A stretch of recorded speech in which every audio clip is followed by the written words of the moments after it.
Leaders are responsible for taking a collective group of humans, Mm-hmm. galvanizing them, aligning them, bringing out the best in them so that Mm-hmm. together they can create a better tomorrow. One of the things that I love most about following what you've been doing is this presence about leadership and doing it well. What is the number one thing that holds most leaders back? Themselves. I Mm, mean, it's the number one thing. It's yeah. themselves. It's faulty thinking. It's faulty belief. It's maybe faulty understanding of identity and Mm-hmm. how that impacts your thinking and your feeling, which then impacts your behavior. Mm-hmm. So, I've led an executive coaching company, Building Champions, for 25 years now. Mm-hmm. Team of coaches working with thousands of business leaders, and it's what we see. It's most of the time, it's the leader's head or heart, Mm-hmm. and then how that manifests itself through their actions and their communication that holds them back. Big Yeah. conversation, my friend.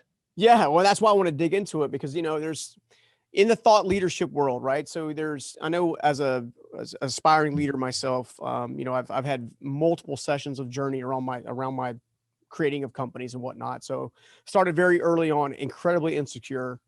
In fact, I was probably 10 years into business before I ever shared the fact that I had been homeless or anything like that. I had Hmm. people with more degrees than a thermometer working with me, or in my various levels of leadership under me, or however you want to pronounce it. And secretly, I went home every day praying that they wouldn't discover that I honestly didn't know what the heck I was doing. You're in good company, my friend. Good deal. Well, what is the trigger point? Because I know what the trigger point for me for change was. What do you find that working with all the leaders that you've worked with has been the trigger point for their catalyst for change? Yeah, I think it's different for everybody. There's an old saying, and that is people don't change until they've heard enough, had enough, or hurt enough. Mm-hmm. And I believe that every leader goes to this place where they have their crucible, they have this near-death experience. There's an awakening after it. So if we're going to talk specifically about business and leaders, or organization and leaders, leaders are responsible for taking a collective group of humans, Mm-hmm. galvanizing them, aligning them, bringing out the best in them so that Mm-hmm. together they can create a better tomorrow. That's Yeah. what great leadership's all about. So you talk about your insecurity, which I dealt with as well. Barely made it through high school, no college degree. And here I am coaching, executives that run multi-billion-dollar global organizations. And I started this when I was 30. Mm-hmm. And it wasn't till I was probably around 45 to where I really understood that I could be used in my role Mm-hmm. without all of the degrees, because Yeah. I was a hungry student. Mm-hmm. I wanted to learn. And I went into many a meeting, Stephen, where I was just flat out. Let's not talk about schools, please. Please Yeah. don't bring that up. And let's not talk about sports, because I don't know this ball from that ball. I'm a surfer, right? So it's like, if you want to talk about surfing or you want to talk about coaching, Mm-hmm. game on, I'm in. You want to talk about marriage and family and having net worth in all areas of your life, love it. You want to talk about how to build a great team, let's go. But just stay away from those, because I'm scared. Yeah. All right. So I'm in my mid 40s. And basically, I came to this realization that I'm actually more effective when I truly understand that I'm not the smartest guy in the room. Mm. And I don't need to be. Yeah. I actually just need to have the vision for tomorrow. I need to have a burning passion around it. I need to have the intellect to bring out the best in people, and then find the best people, and then figure out who needs to make the decisions. Yeah. Which is, it kind of leads into my most recent book, where I say a leader's effectiveness is determined by only two things: Yeah. the decisions you make and the influence you have. End of story. Yeah. What does it take to actually have healthy influence? Because I think there's a lot of starving leaders. I don't think that they've had that catalyst moment where they have what I refer to as the wake up call, Yeah. which is, oh, it's okay to admit you don't have it all figured out. Instead, we puff our chest out and walk around like we've got to know it all. We've got to answer all the questions. So if we know that leads to unhealthy influence or even downright manipulation, what leads towards healthy influence and inspiration? Well, I believe it starts with a clear understanding of who you are. It's an identity issue. Mm-hmm. What I like to work with, what I like to share with clients in the different organizations that I work in, whether it be with business leaders or young adults, just imagine, Stephen, two gears. Okay. Okay. There's an inner gear, and it's inside of me. Mm-hmm. And that inner gear inside of me, it spins on my identity. Identity is right at the center. Mm-hmm. Then there's belief, there's thinking, and there's feeling. Mm-hmm. That's my inner gear: identity, thinking, belief, and feeling. Mm-hmm. That spins and it connects to this outer gear, which you see, Yeah. which is people, actions, and results. Mm-hmm. So what you see when you see Daniel, see me, you see, how does Daniel engage with people? Mm-hmm. What are Daniel's habits and actions? Mm-hmm. And then what kind of results does he get that are observable? Yeah. Well, most people make decisions based upon that outer gear. Most people try to change that outer gear. You Mm-hmm. and I have a very shared passion around one word, and that's transformation. Mm-hmm. Transformation's an inside job. It's an inside gear job. Mm-hmm. It starts with identity. Yeah. And what I tell people is you need to be really comfortable with knowing who you are, whose you are, and why you're here. Mm. And if you got that figured out, you don't need to be everything to everybody. You don't need to please everybody. You know you're here, Mm-hmm. why you're here. And then you live into that space knowing that we on this planet, we need you. We need your unique Yeah. giftedness, your unique beauty. We don't Yeah. need you to be, the world doesn't need you to be me, and they don't need me to be you. I can't. I just need to be the best me. Yeah. And then trust that I will be used and figure out how to be the best version of me. Mm. When I look at seven perspectives, which I want to break down in just a second, the concept of self leadership leads to team leadership. I've actually experienced in my own life.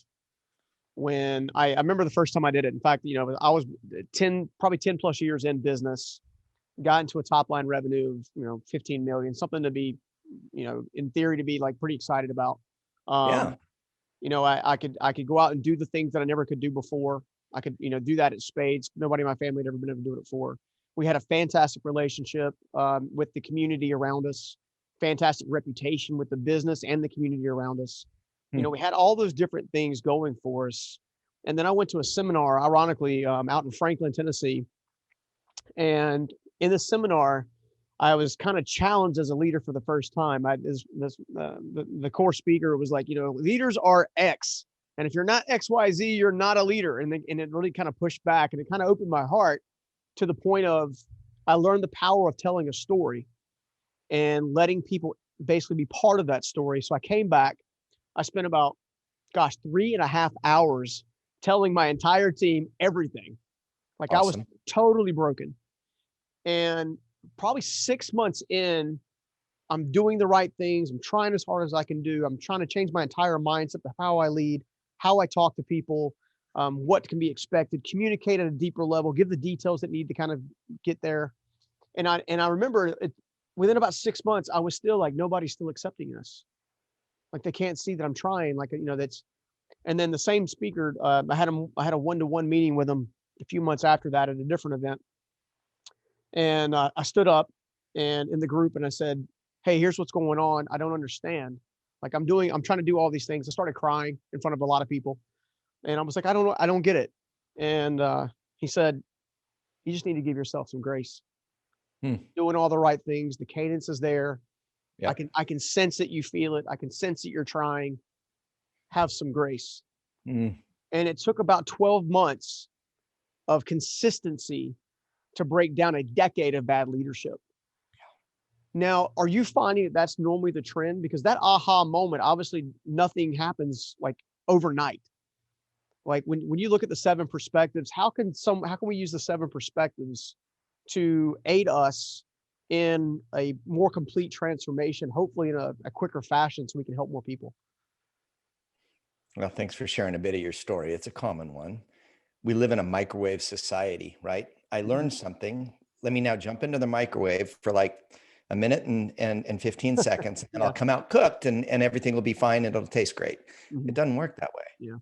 Yeah. How old were you when you had that conversation with him? Mm-hmm.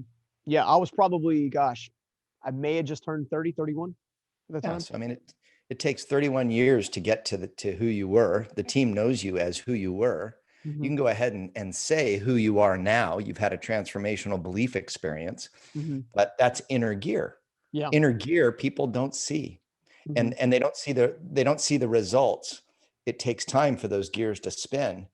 And all of a sudden the relationships change, the Mm-hmm. habits change, and then the results change. It takes time.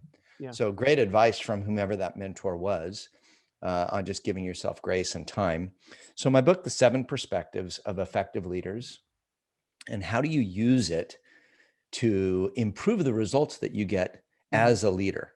Yeah. You know, I would love to say that if you read the book the next day, you're going to be so much more effective. And I can say that Yeah. truthfully. I can say it.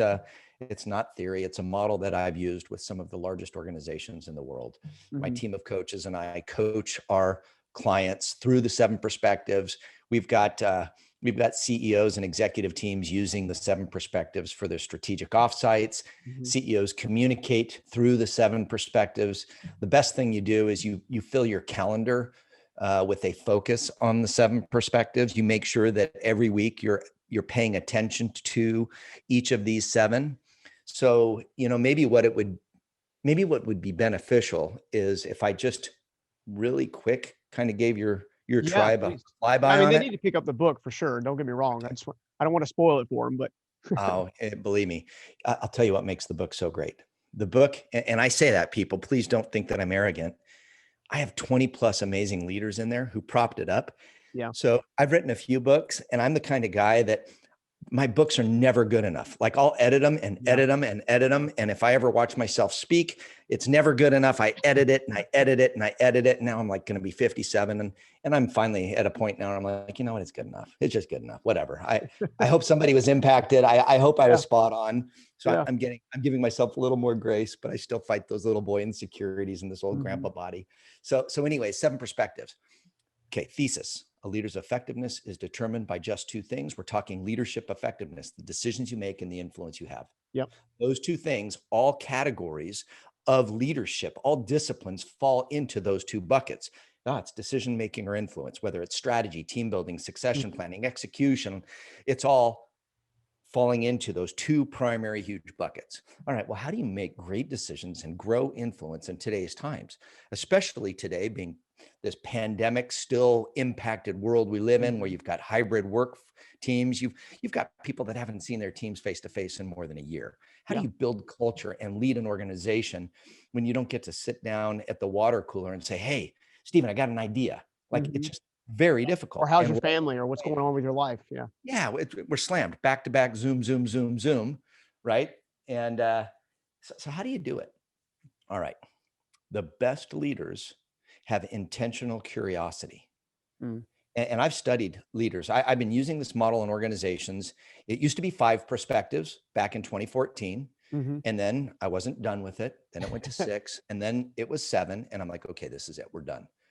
So um, you have to have intentional curiosity, knowing that you don't know it all. If Mhm. you're intentionally curious in perspective 1, current reality, where's the business at today?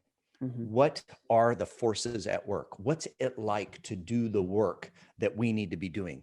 The best leaders are not ivory tower leaders. They still understand the business. Mhm. Where leaders get disconnected and they start to lose influence because they make poor decisions is Yep. when they're so far removed from the front lines, whether that be the people delivering the services, making the product, whatever it is. When the leader no longer understands that, they're going to start to lose influence Mm. because the team knows, man, they don't really understand what it's like to do the job anymore. Yeah.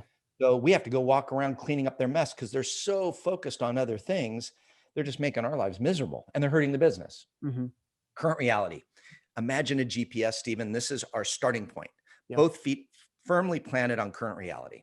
Perspective 2, long-term vision.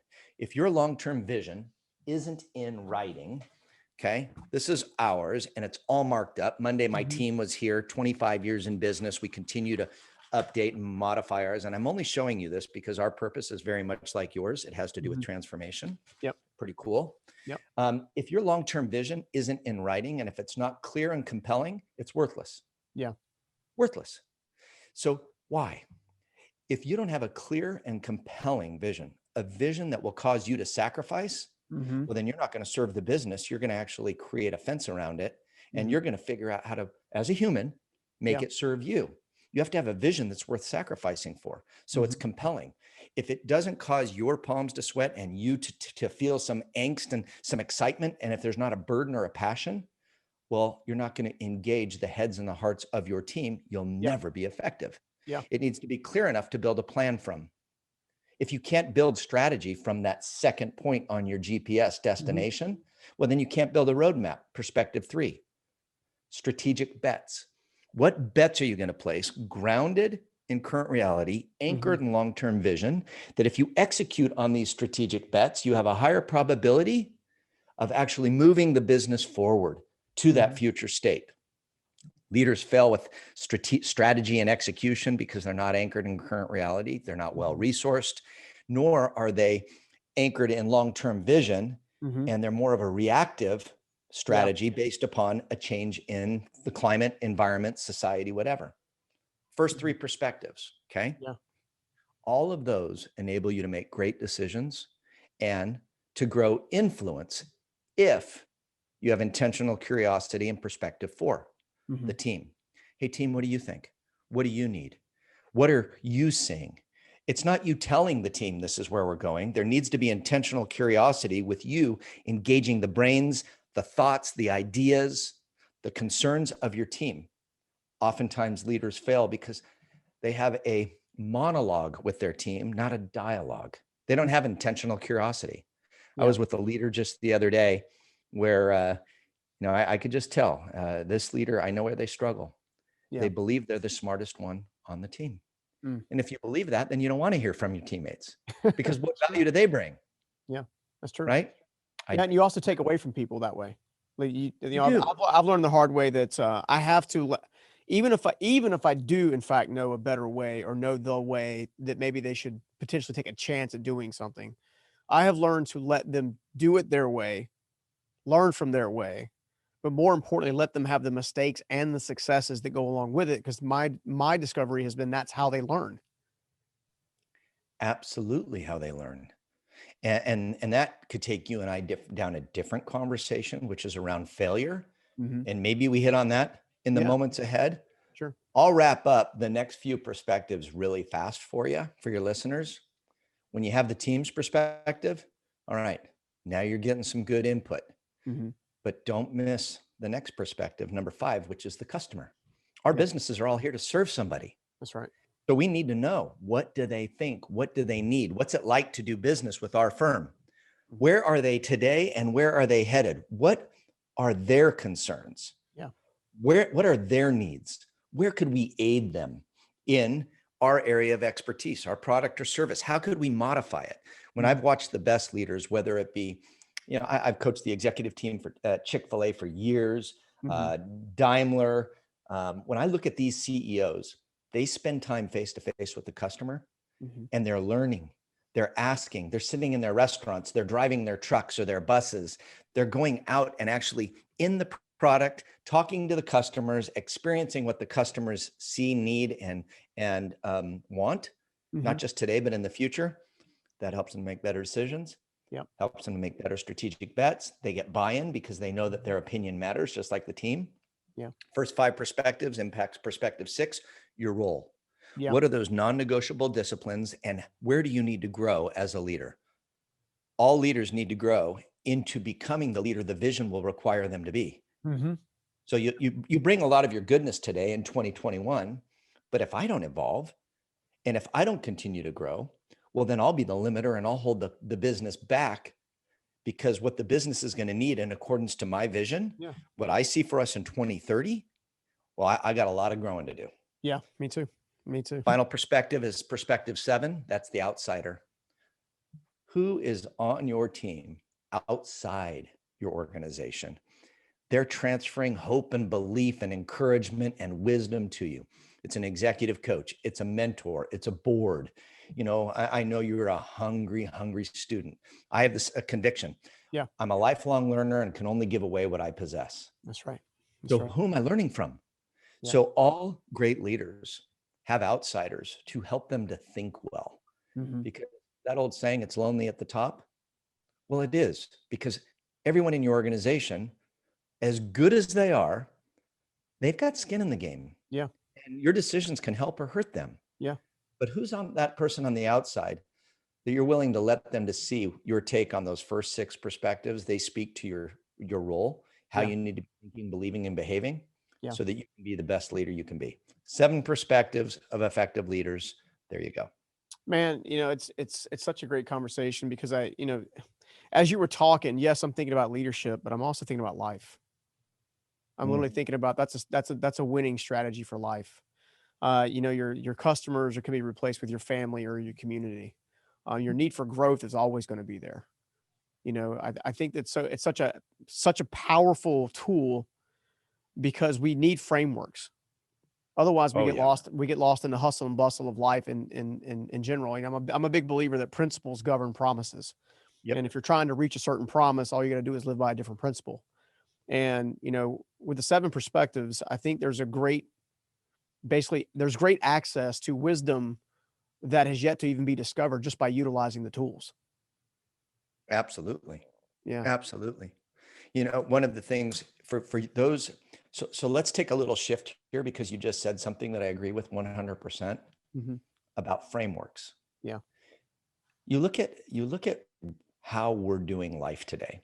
Hmm. And so many humans spend so much time as voyeurs. They're looking at that little black shiny screen Yep. and they're watching everybody who has a platform Hmm. share their thoughts, their take, their opinions, their level of professionalism, their expertise, blah, blah, blah. It's overwhelming, Hmm. right? It's overwhelming. What do we do? I, for my entire life, have been a guy that I like to take the complex and I like to make it super simple. I Hmm. like to create tools and structures and frameworks that help the brain to think better. Hmm. Now, when I first started doing this, I had no idea why it worked. And probably 15 years ago, I was sitting down with a friend, Dr. Henry Cloud. He's written a ton of books. Yeah. He's a good dude. And the guy he's amazing. Yeah. So we're sitting down, we're spending a day with each other. First half of the day is me explaining to him what I do. Second half of the day, it's him explaining what he does. And that started a really cool relationship. We've done some fun stuff together.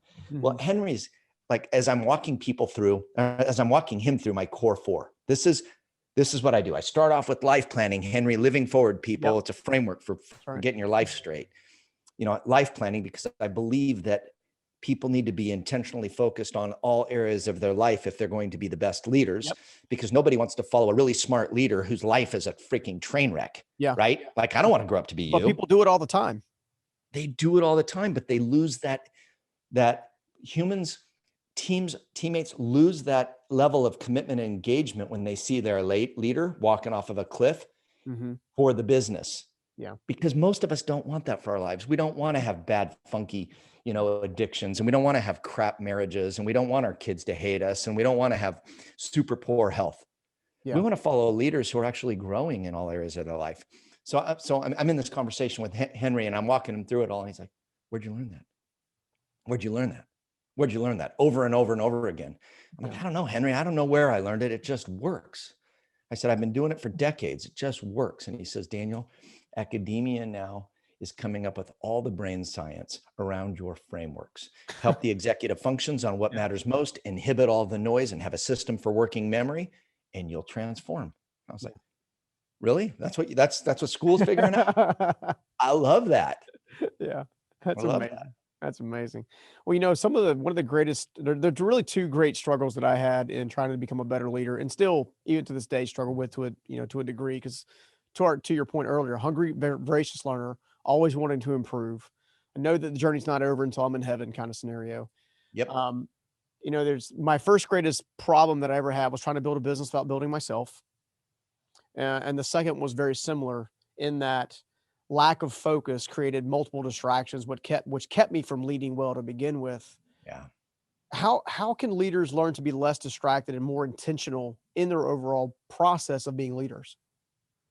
Well, focus is a superpower. Thinking well is one of your greatest responsibilities. Mhm. And you have to create an environment where everyone around you can think well.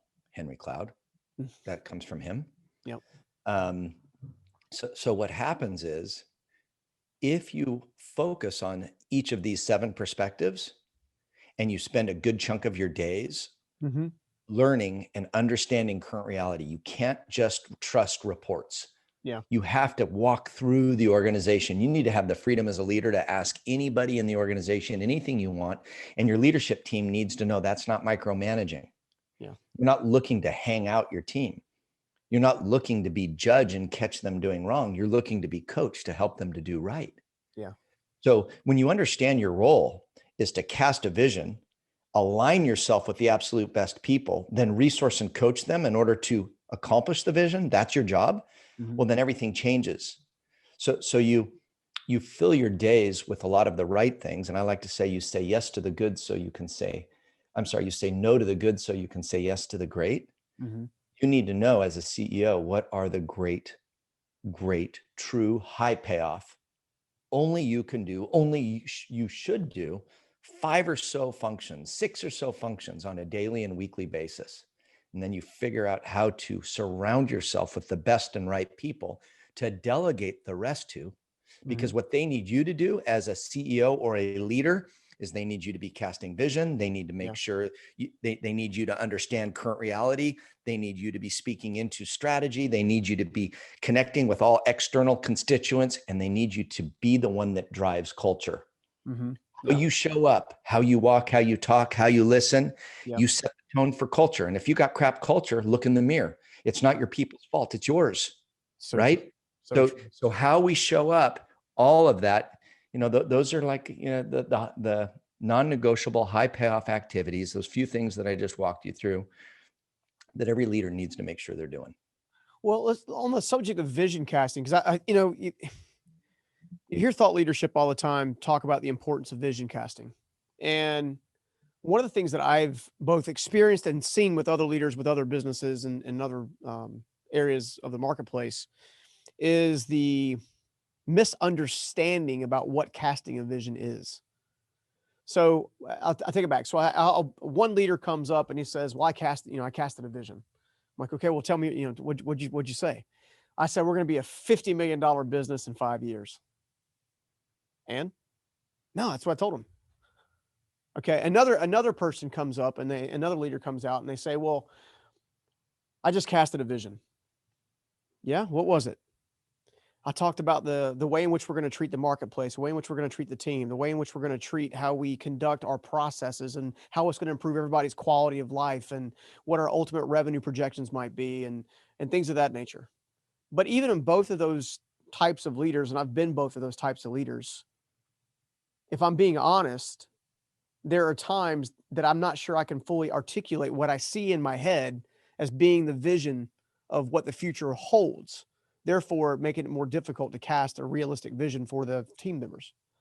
How do we try to clear that up a little bit? Every great vision answers 3 questions. What do we belong to? Who are we going to become? And what are we going to build?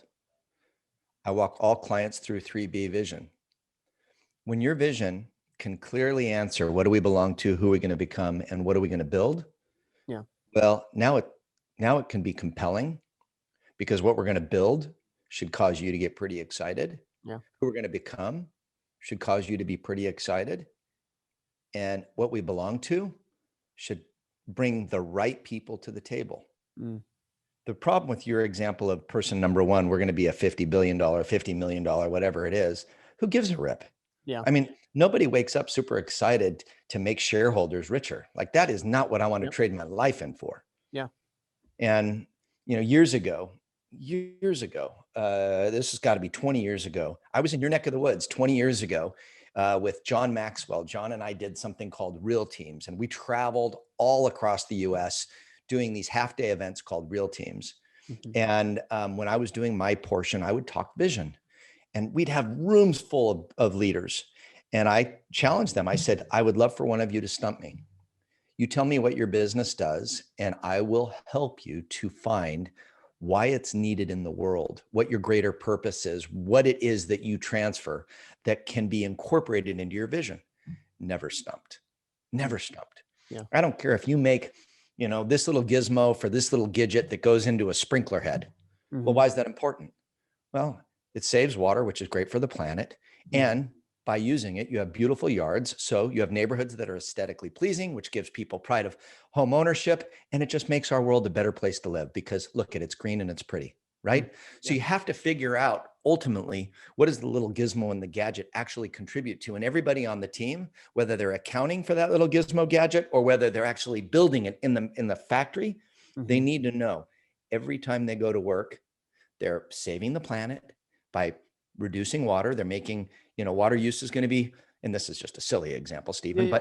and if people use their product, it's going to be reliable. People are going to have beautiful yards and they're not going to have to worry about it. That's our contribution. Yeah. So who are we going to be? What do you belong to? Every human needs to belong. You belong to an organization that has these convictions and this purpose. Who are we going to become? Paragraph by paragraph, something aspirational. This is who we hope to be in the community, how our team will function, how we'll engage with clients. This is really what I would love to see out there. You take some risk with that. And then finally, what are you going to build? And if you look at some of the best vision work, it was done by Collins and Porras back in Good to Great 25 years ago. And they said you needed to have a big, hairy, audacious goal. We say you need to have a compelling ambition.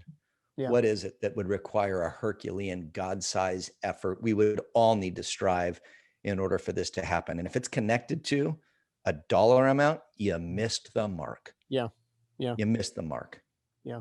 So does that help? Yeah, absolutely. It's got me thinking about so when I think about the subject of leadership and how it's directly connected to teams, one of the commonalities I find with leadership specifically in my journey is in my immature state, or the most immature state, I was very reactionary, where in my maturing state, I was much more responsive. In other words, I went from subconscious to conscious, which then helped me understand the need for the team and their own needs. I've always said that I think there are 4 really great needs when it comes to people: seen, heard, valued, and appreciated. If you do those things consistently well, teams typically stay. Sometimes they'll stay even though they're being offered higher levels of compensation. All right, so I know there's something there. The one thing that I struggle with, and this is one thing that I saw in the book that really stuck out to me, is the importance of team building. I used to think it wasn't important. Like, we got work to do, we got stuff to do, we got to go. And then only to realize that myself and the team and everybody around us would end up in a burnout state. We would just all be burnt out. And then we're less effective to begin with. We started scheduling some playtime. Like, we had a thing not long ago about shooting water balloons at each other out in the middle of the parking lot, right? And after that, I noticed a huge pickup in overall progress, right? Talk a little bit about the importance of team building, because I think people missed the mark there as well, like I did. Yeah. So, a few absolute fundamental truths that I'm convicted by. I don't think these things are true. I know these things are true, and I'll actually fight you over them. Meaning, let's get into a great argument and debate, and I'm going to most likely prove you wrong. When you've done what I've been doing for as long as I have, and you see great teams, you just see things, and it's like, what? I'm absolutely convicted this works. All right, better humans make for better leaders. Yeah. Okay, just better humans. Surround yourself with people that you just like them. They're good people. Now, they don't need to be just like you and agree on everything. As a matter of fact, if that be the case, alert, you're in trouble. But you need to just know they're good people. Better humans make for better leaders. Self-leadership always precedes team leadership. How we lead ourselves will always impact how we lead the team.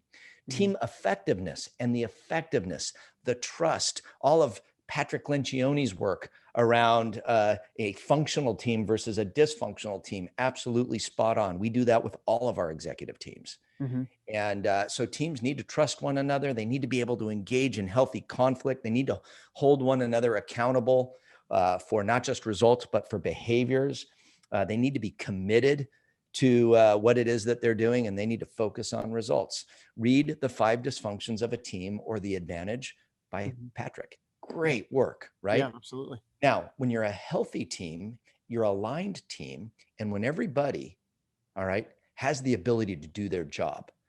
As the quarterback, you, CEO, you can give any one of them the ball, and in their area of expertise, they're game winners. And if they're not game winners today, I was with a CEO yesterday, big, massive, old firm. The guy's going through huge transition.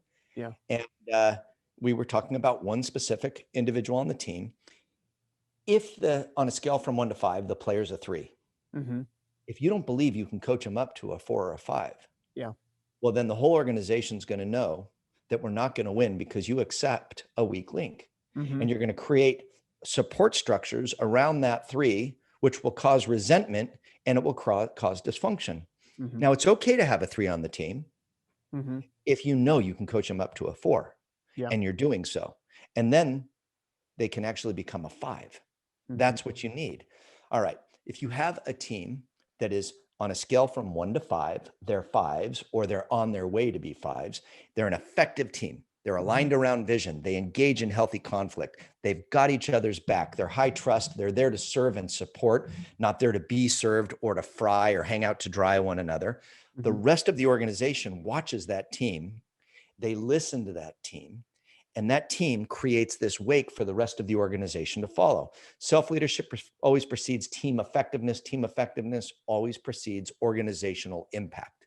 Mm. When I get to do my work with firms where you've got CEOs that are leading the different business units around the world. You've got one that's leading Asia. You've got one that's leading North America. You've got one that's leading the EU. All of these leaders are responsible for the performance of their businesses in those countries and in those continents. Mm-hmm. But they're the highest levels of leader. And actually what trumps the performance of their individual leadership is the organization's overall success. So there are times where we have to have real frank conversations to where it's like, you know what, you're going to lose some resources over in Europe because they're needed over in North America. And if we prop up North America, well, then the overall organization wins. You're going to have short-term pain. Are you willing to endure that?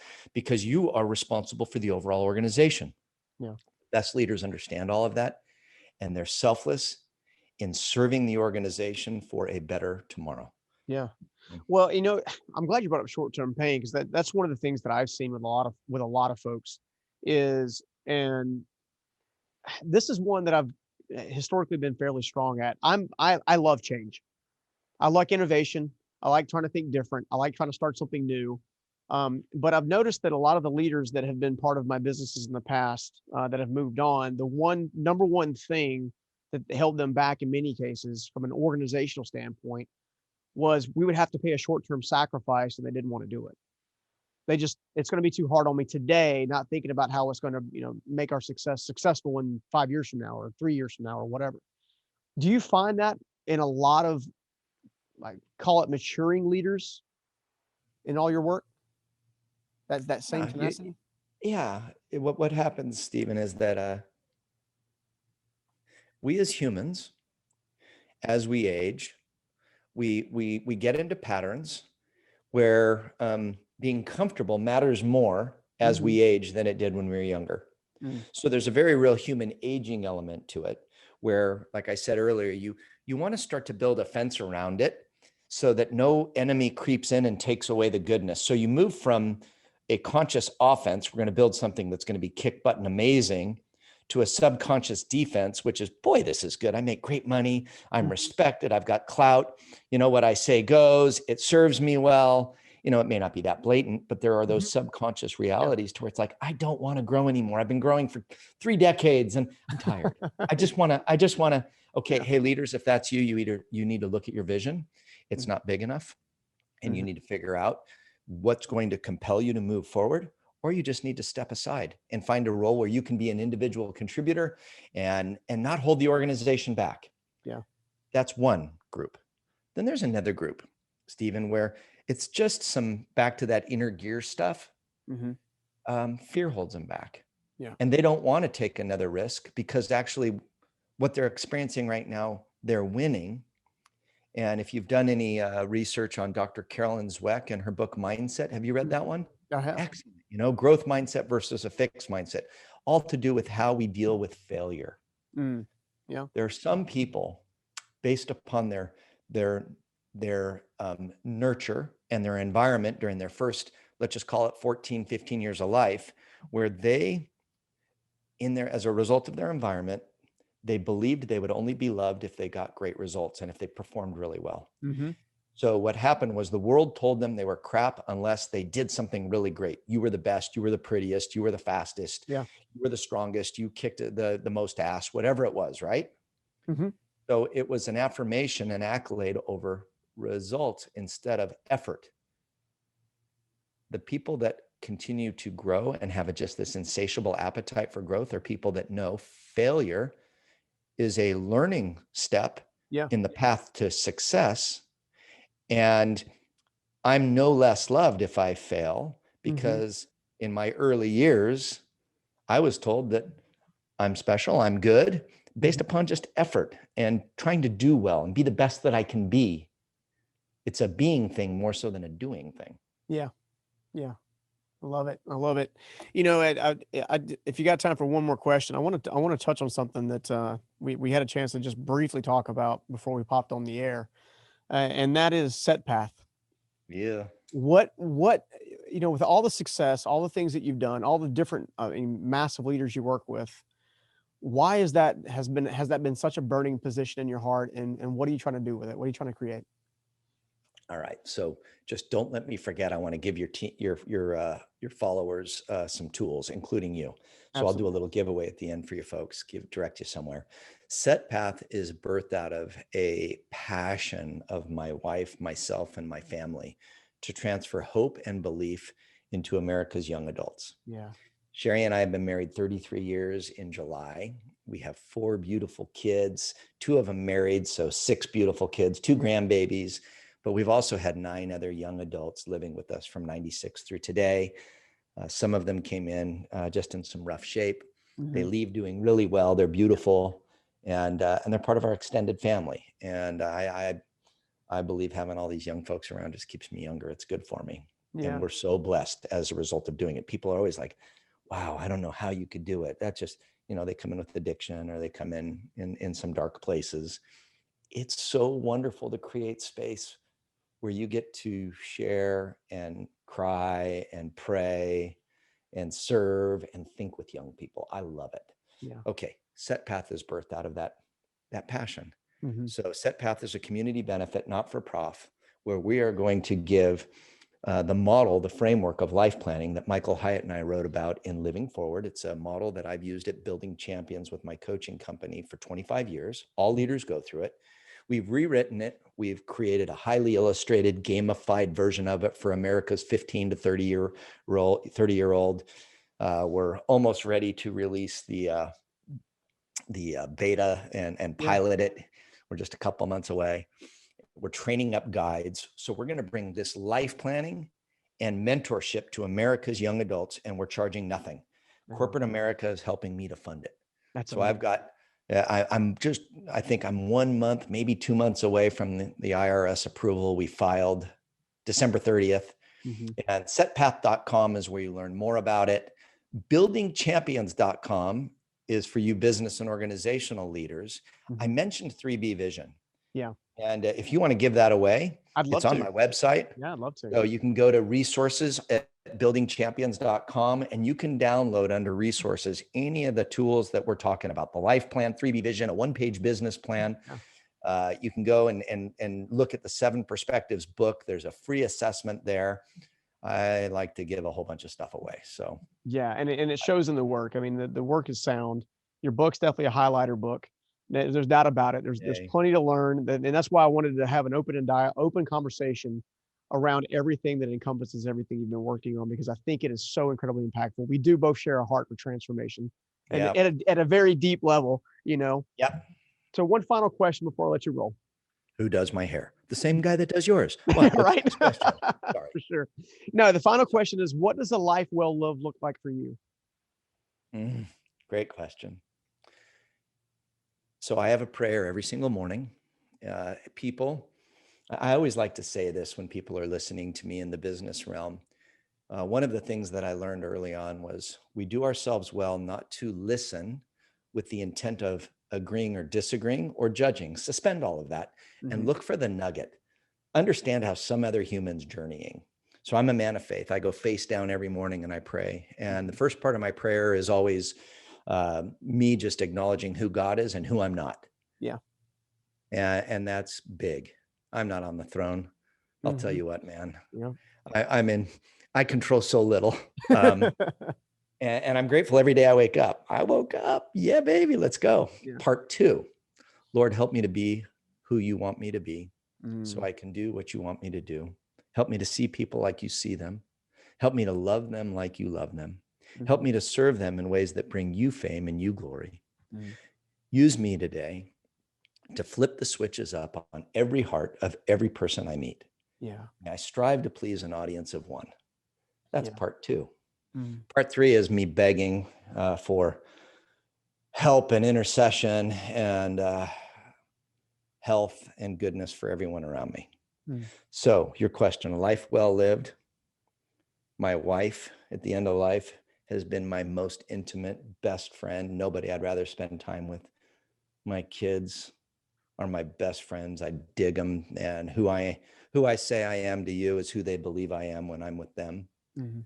And hopefully I've been used to flip switches up on the hearts of people, and may God get the glory, buddy. It's a good life. Amen. Amen. That's why I wanted to close with that. I get a sense there's a part of you that is completely surrendered, but also a complete steward.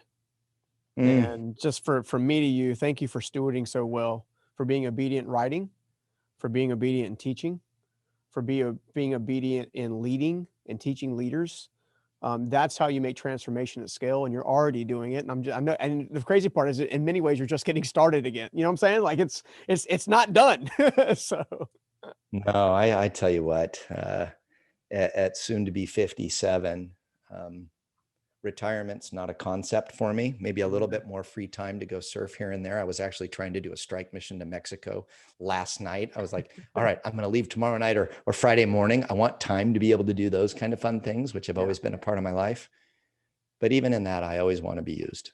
yeah. So no retirement. Let's keep going. Let's try to flip switches up on as many people as on the hearts of as many people as we can. And I know you do that, Stephen. I'm excited Oh, about thank what you, you're doing.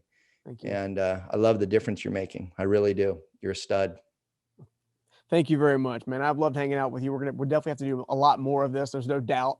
But for the time being, I know you got other things you got to roll on with. So I'll bid you adieu and wish you the best, my friend. And we'll chat again soon. Excellent, man. Thanks for having me as your guest. All right, take care. See ya. Bye-bye.